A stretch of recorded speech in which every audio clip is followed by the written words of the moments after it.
Good morning. Good morning, John. How are you today? I'm fine. Welcome to artscalifornia.net. Yep. And today I'm hoping we can discuss a little bit about the merits and disadvantages of an artist who has an online or a virtual art gallery. Have you seen anything like that? No, I'm sorry, I haven't. Oh, that's a shame. Who has one?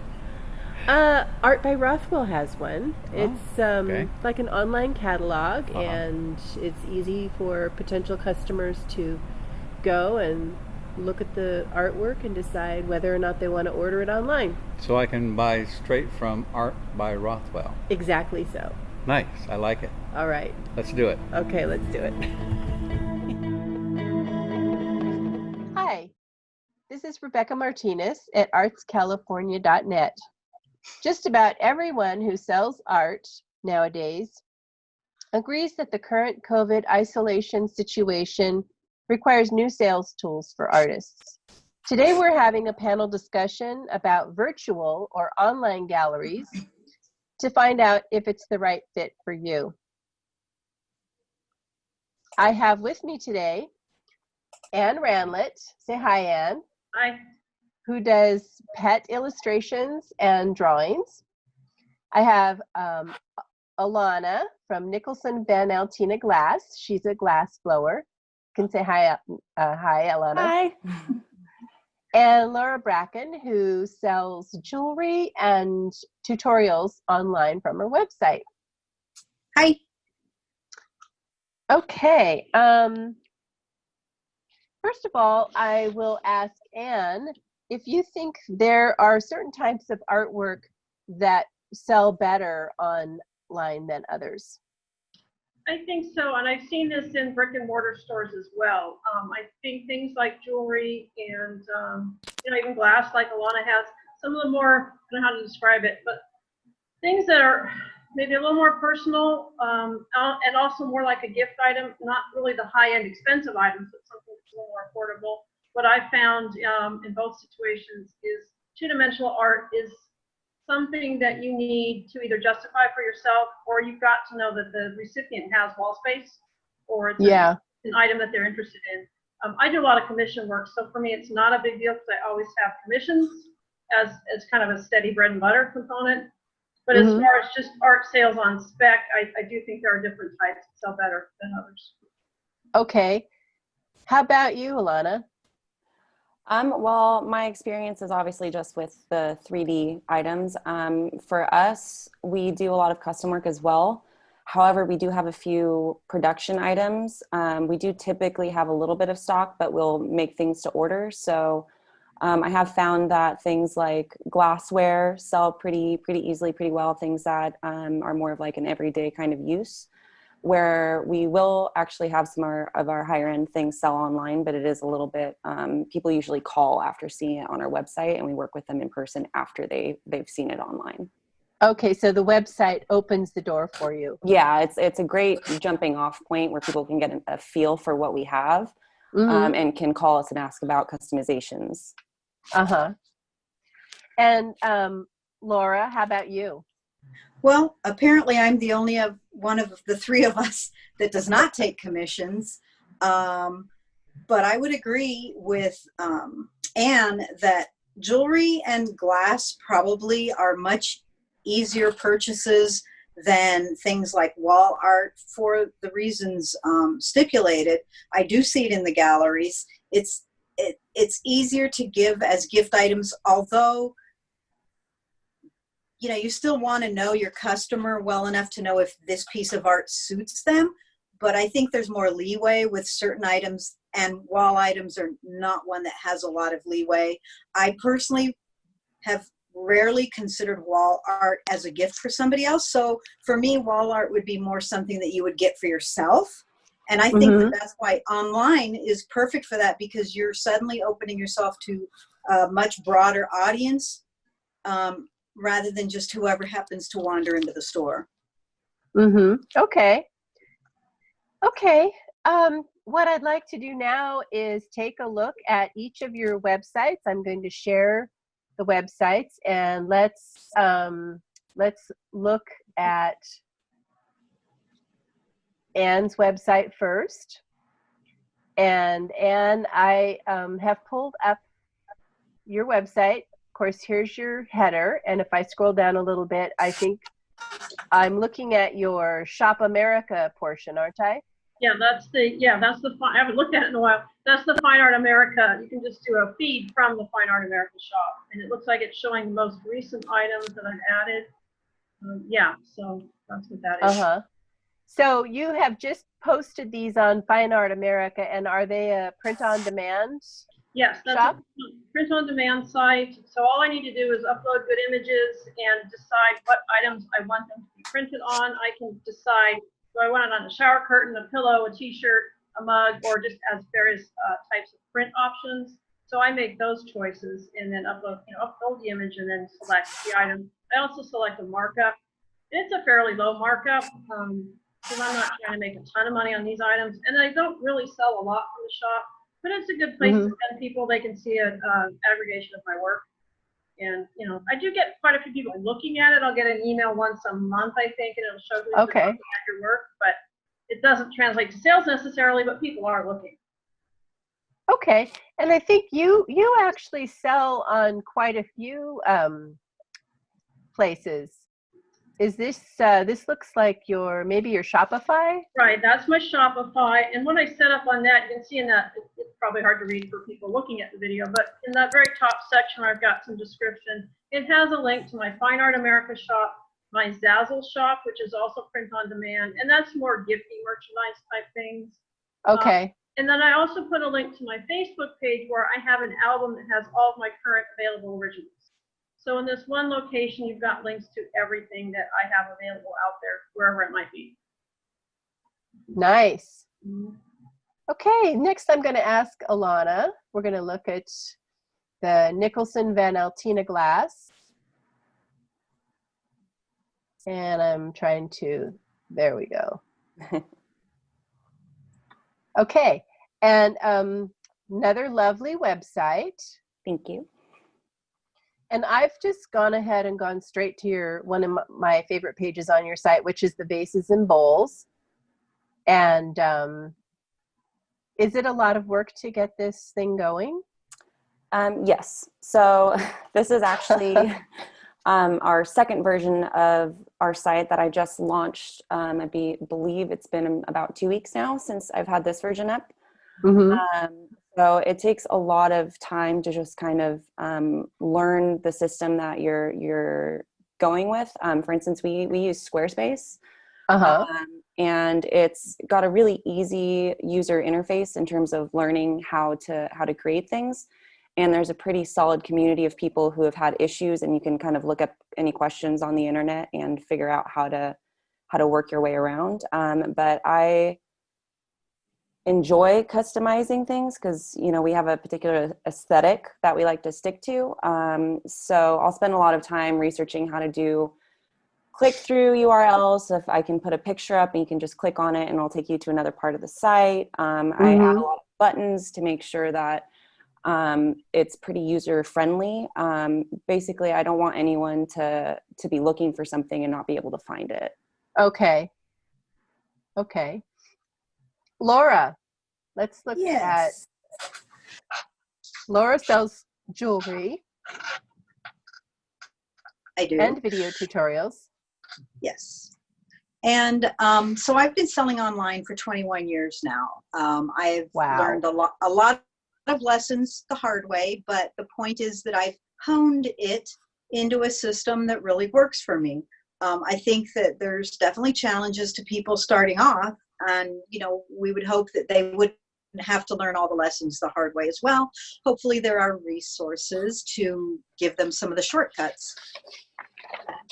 I'm just going to click on one of my favorites, which is this bright green chrysoprase sterling ring.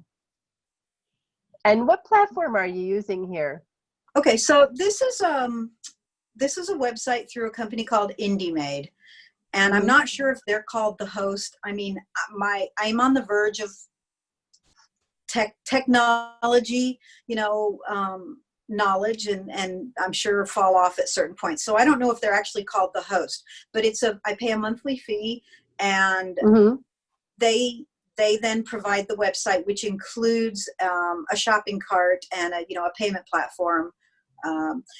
So then what I get to do is I go in and I add my listings, and I can change the way it looks based on themes. So that's the biggest decision-making part of it. They have like maybe 20 different themes, and you can try a theme on and then go and try a different theme on.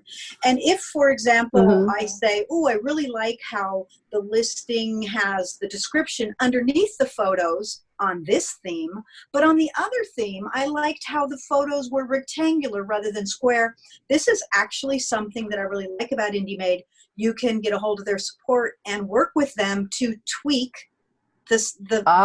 your site however you want. So for example, I had the titles say recently, I thought they were too large on a page that back on the thumbnail page. I thought the titles were taking up too much space. So I asked them to reduce the font. Many things I have the control over, the background colors, the font type, but there are just a few things like maybe font size in a particular place where if I don't have the ability to change it myself, I just shoot them an email and they make the change.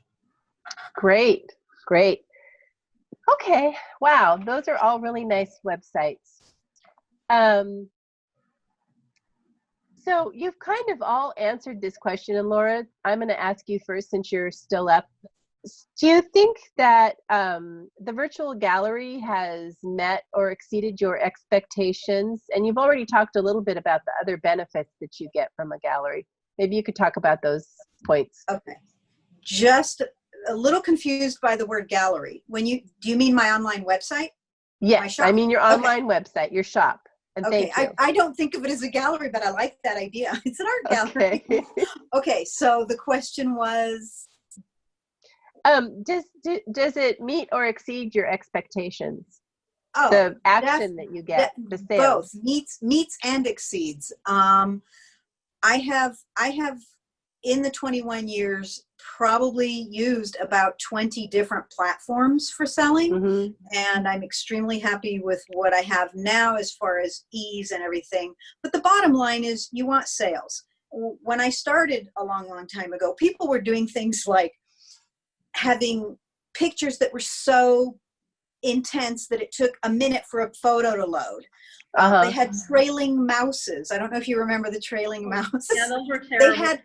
They had music that would suddenly blast out while you're at work trying to sneak something on, looking at your computer. So way back then we had to do and so the point was, and you still now, you don't have those annoying things, but still it's the same points. You want a fast loading website. You want something that's super easy to navigate.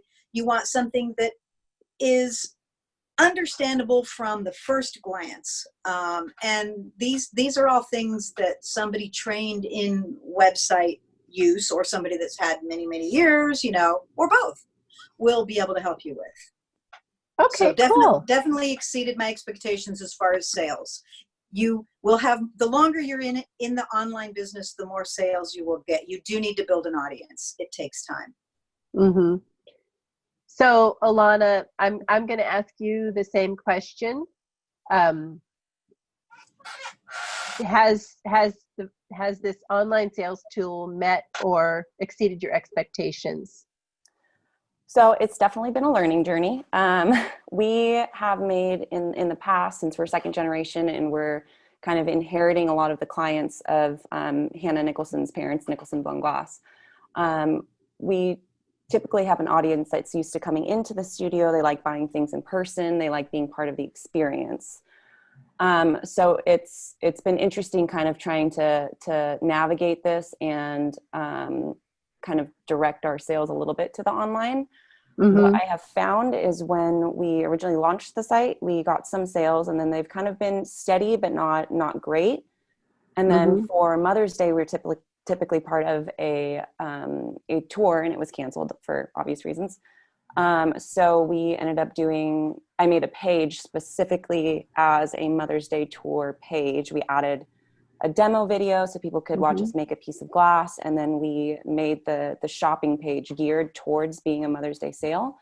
And we did really, really well. So I think what I've learned is having kind of like events essentially online, have really pushed our sales a little bit more than just having the shop open. And then also using social media and kind of reminding people that the shop is there. And if they're looking for, wedding gifts or birthday gifts, that is a great place to start.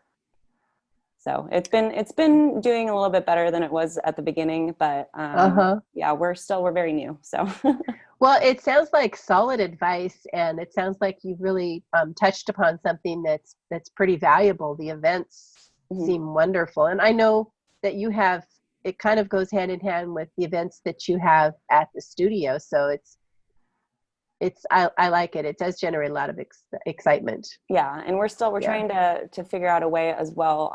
We use our email list a lot, or we have for our in-person events. We do private parties, and we do things like certain sales or certain events that we only let people know through our email list. And so our next step is creating the same kind of experience but online, and having things be available for our email list people a little bit sooner than for the general public. So we're kind of trying to integrate all of our in-person activities and kind of trying to find a way to put it all together so we can create some sort of experience for people that's not just shopping. Excellent. That's excellent. Okay, Anne, I'm going to ask you the same question. Okay, and this will go back to the first discussion of the type of art that is likely to sell in many various locations. My online experience is not great, but I still like having a shop. I like having a website. It's out there, right? People see it and they may contact me. As far as actually selling, it's not selling much. I've done better with my Facebook page by connecting directly with people, getting commissions through that. And then most of my commission is word of mouth anyway. But what I like about Facebook is I can put little videos, and same with Instagram, I can put little videos on of me scratching. I do scratchboard art, so me scratching, which helps explain to people what it is I do and how I do it. So that's all kind of all part of the package. I'm thinking of dropping Shopify because I'm not getting anything out of it. I'm spending $29 a month and not making any sales. I may switch to Indiemade. I like what I'm seeing that Laura's been working on. And it's a little bit less per month. And eventually there's it's a open source free shop system called ZenCart, but you have to do all the setup yourself. And I started it, and it's a giant pain. I understand enough about coding. I will figure it out. I'll be dedicated and figure it out someday, but it's not going to happen overnight. But then I'm at least not paying anybody. There's no shop fees. They have a payment gateway. The only fees would be my payments to PayPal or whatever they take out of it. But there's no money. Yeah. But trying to get that to look like the Shopify, which I really like, is going to be a challenge. Yeah. Yeah, short stories. My online sales are not great, but I still think it's important to have any of that works for me as a gallery. So people can go and see my work and explore that way and hopefully get in touch with me. Okay. Well, I think that's the end of my questions, and I thank you, all three of you, greatly, Alana, Laura, and Anne, for participating. And I know that our viewers will find this discussion to be a valuable resource when they're deciding whether they want to start or improve their gallery. Our viewers will find links to all three artist websites in the description below the video. And remember, viewers, you help make these videos happen. Show your support at patreon.com/ArtsCalifornia. Thank you all. Thank you. Bye-bye. Thanks, Rebecca. Bye. Well, it looks like we have many talented artists in our area, and many of them have online solutions. Was there anything else that they have provided to you? Yes, Alana mentioned that excellent photography is critical to their website. She spends quite a bit of time making sure that the lighting is just right and doing color correction to maintain the artistic aesthetic that her target audience expects. Yeah, good photography is needed for an online gallery. Agreed. And Laura has been building her audience for many years. She spends quite a bit of time with social marketing and other email campaigns, and she has seen her sales increase as her audience has grown. So the success of your online gallery depends upon you building your audience, and Yes. there's a lot of work to be done up front. Once you build your gallery, you're not going to have immediate success. No. It'll be done over time. So And I might mention that your audience can also be built if you are able to do it through having your artwork in galleries, at shows. When the audience feels that they know you and they can connect with you, they're going to be more inclined to come to your website and make a purchase. excellent. So we can conclude that it's a good idea to have a virtual gallery. For most artists, I think it is a good idea. Good. And what about resources? Do we have resources for our audience? We do. We have many resources, and we have them listed at artscalifornia.net. Great. Okay, good. I'd like to know a little bit more about the photography and what can I do as an artist to make sure that my photographs of my work show them in the best light. That's a huge subject, getting the color right, getting the no shadows. That's actually a whole nother Sounds like set. another show. It Yeah. does sound like it is another show. And I also want to mention that we are open to ideas for topics Yes. for discussion. Yes, you can leave Yeah. your comments down below and for the topics that you'd like us to present. Anyway, And if you liked this video, please like the video and subscribe to our channel. You can support our efforts by becoming a patron at patreon.com/artscalifornia. Thank you. bye. See you Bye. later.